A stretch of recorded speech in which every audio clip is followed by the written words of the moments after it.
அடிப்படை வசதிகள் அற்ற நிலைமையிலும் யானைகளின் அட்டகாசத்தினாலும் நாள்தோறும் அல்லல் பாடுகளை எதிர்நோக்கும் கிராமங்கள் ஏராளம். அவ்வாறான ஒரு கிராமத்தின் கதையே இது. மட்டக்களப்பு போரதீவு பற்று பிரதேச செயலக பிரிவுக்குட்பட்ட கிராமமே நவகிரி நகர். இயற்கை எழில் கொஞ்சம் வயலும் வயல் சார்ந்த அழகுமே இந்த கிராமத்தின் சிறப்பாகும். விவசாயம், கூலி வேலை செய்வோர் என்ற பிரிவினரை இந்த கிராமம் தன்னகத்தே கொண்டுள்ளது. அடிப்படை வசதிகள் பல இல்லாமல் பல்வேறு அசகரியங்களை நாள்தோறும் இந்த மக்கள் அனுபவித்து வருகின்றனர். அது மாத்திரமன்றி இந்த கிராம மக்கள் யானைகளின் அட்டகாசத்தையும் எதிர்நோக்க வேண்டியுள்ளது. ஆனை பிடிச்சி வீடு இல்லாம நாங்க மண்ணோட கட்டி வச்சிருக்கோம். அதுவும் இல்லாம ஒரு 6500 காசு இருந்தாங்க. அது கட்ட காண 2 மேசை காசு இருந்தாங்க.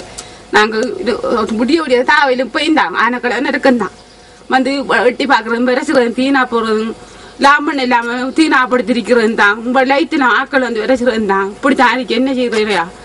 யானைகளால் பல உயிர்கள் பறிகொடுக்கப்பட்டுள்ளமை கவலைக்குரியதே. அத்துடன் பயன் தரும் மரங்கள், மக்களின் உடைமைகளும் யானைகளால் நாசப்படுத்தப்பட்டுள்ளதாக மக்கள் தெரிவிக்கின்றனர். மின்சார இணைப்பு, மலசலக்கூட வசதி என்ற பல்வேறு அடிப்படை வசதிகள் ஏற்படுத்தி கொடுக்கப்படும் என்ற எதிர்பார்ப்புடன் காத்துக் கொண்டிருக்கின்றனர் இந்த கிராம மக்கள். அடிப்படை வசதிகள் ஏற்படுத்தி கொடுக்கப்படும் அதேவேளை யானைகளின் அட்டகாசத்திற்கு முற்றுப்புள்ளி வைக்கப்பட்டு நிரந்தர தீர்வொன்றை பெற்றுத்தர வேண்டும் என்பதே இந்த பகுதி வாழ் மக்களின் கோரிக்கையாக அமைகிறது.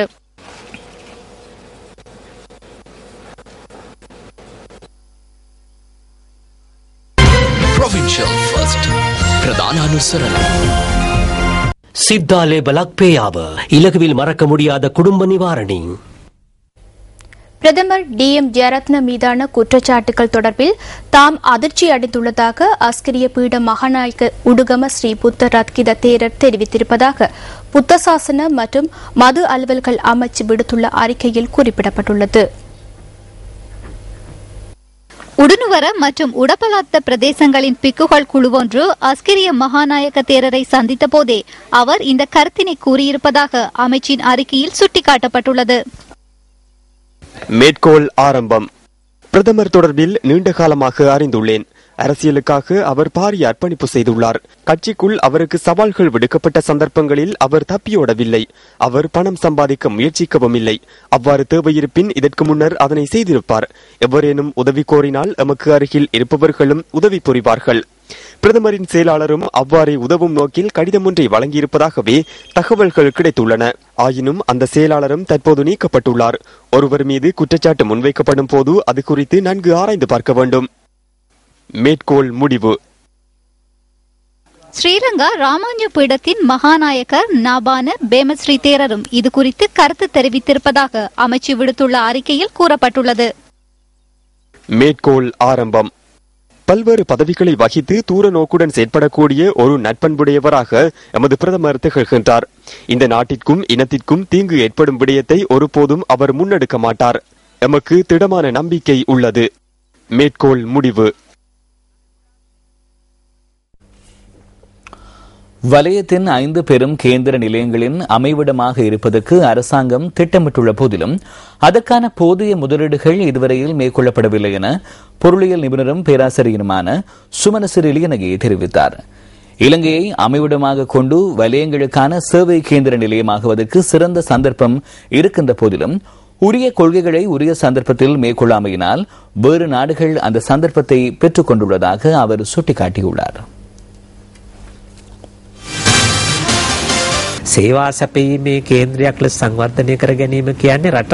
சேவைகள் வழங்கும் கேந்திர நிலையமாக அபிவிருத்தி செய்வது என்பது நாட்டின் அனைத்து பிரதேசங்களிலும் முன்னெடுக்கப்படுகின்ற பொருளாதார நடவடிக்கைகளுக்கு எதிர்காலத்தில் தேவையான சேவைகளை வழங்குவதற்கான மத்திய நிலையமாக்குவதே இதில் முக்கிய விடயமாகும்.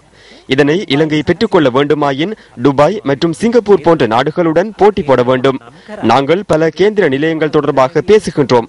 ஆனால் குறித்த 5 கேந்திர நிலையங்களை முன்னேற்றுவதற்கு தேவையான முதலீட்டு கட்டமைப்பை இன்னும் 5 அல்லது 10 வருடங்கள் ஆனாலும் வெற்றி கொள்ள முடியாது.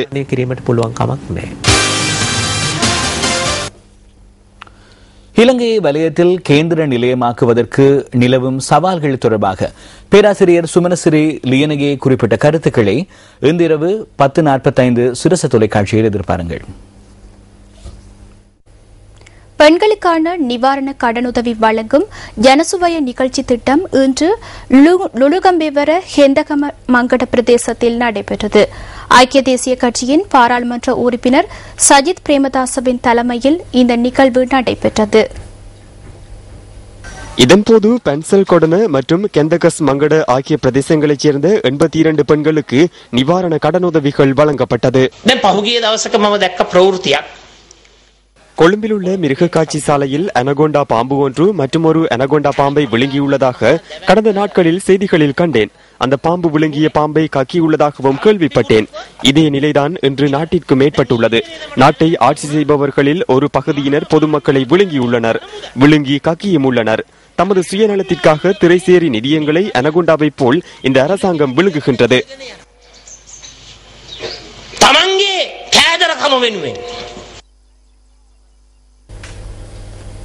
தமிழ் தேசிய கூட்டமைப்பினர் இன்று விசேட சந்திப்பொன்றை ஏற்பாடு செய்திருந்தது. இந்த சந்திப்பு வவுனியா நகரசபை கலாச்சார மண்டபத்தில் இடம்பெற்றது. இந்த கூட்டத்திலே வடகிழக்கில் தற்போது நடைபெறும் பல விடயங்கள் ஆராயப்பட்டன.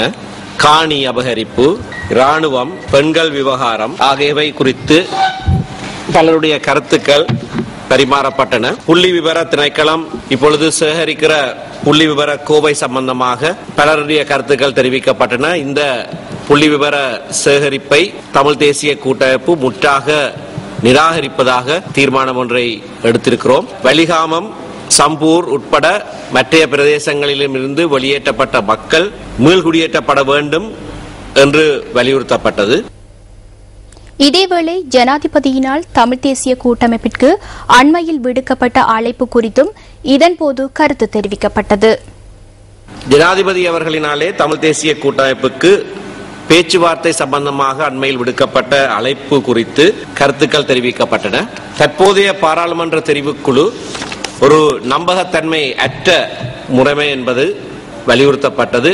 அதன் மூலமாக ஒரு நியாயமான அரசியல் தீர்வை அடைய முடியாது என்பது எல்லாருடைய கருத்தாகவும் இருந்தது. காலப்போக்கில் நிலைமைகளை அவதானித்து தமிழ் தேசிய கூட்டமைப்பு மீண்டும் கூடி இது சம்பந்தமாக முடிவுகளை எடுக்கும். எம்ஜிஆர் தமிழகத்தில் மாத்திரமன்றி உலகம் முழுவதிலும் உள்ள தமிழர்களை மார்த்தட்டி பெருமைப்பட செய்த நாமமே இது. அவரின் நினைவு தினமான இன்று நியூஸ் ஃபர்ஸ்ட் கொண்டுவரும் விசேட தொகுப்பு அடுத்து.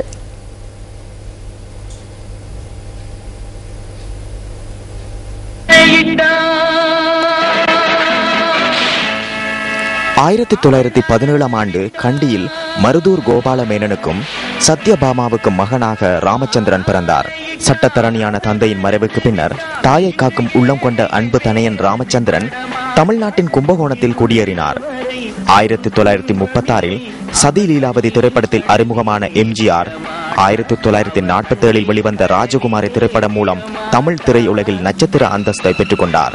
அன்றிலிருந்து சுமார் 25 வருடங்கள் தமிழக மக்களை மாத்திரமின்றி உலக தமிழர்களையும் எம்ஜிஆர் எனும் வசீகர நாமம் அன்பால் ஈர்த்து பிணைத்திருந்தது. தமிழ் திரையுலகின் சக்கரவர்த்தியாக 60களில் திகழ்ந்த எம்ஜிஆர் நாடோடி மன்னன், எங்கள் வீட்டு பிள்ளை, நாளை நமதே, ரிக்ஷாக்காரன், உலகம் சுற்றும் வாலிபன் உள்ளிட்ட ஏராளமான வெற்றி படங்களை தந்து தமிழ் மக்கள் உள்ளங்களில் நீங்காத இடம் பிடித்தார்.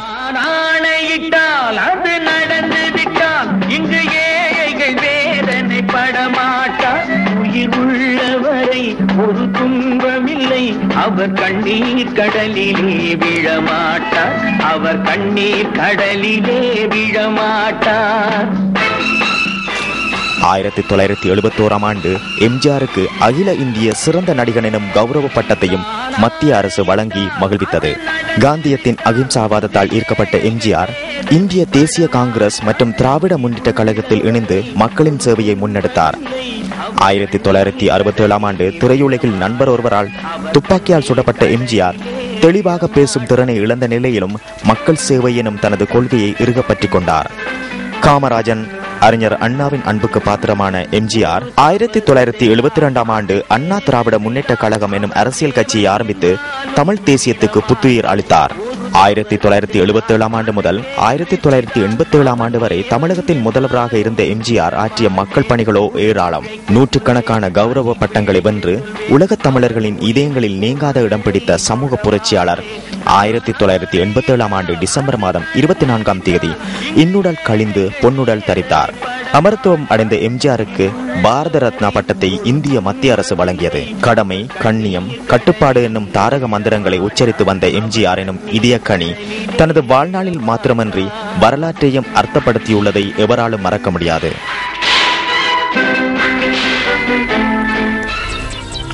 அடுத்த பிரதான செய்திகளை இரவு 10:45 எதிர்பார்க்கிறேன். வணக்கம்.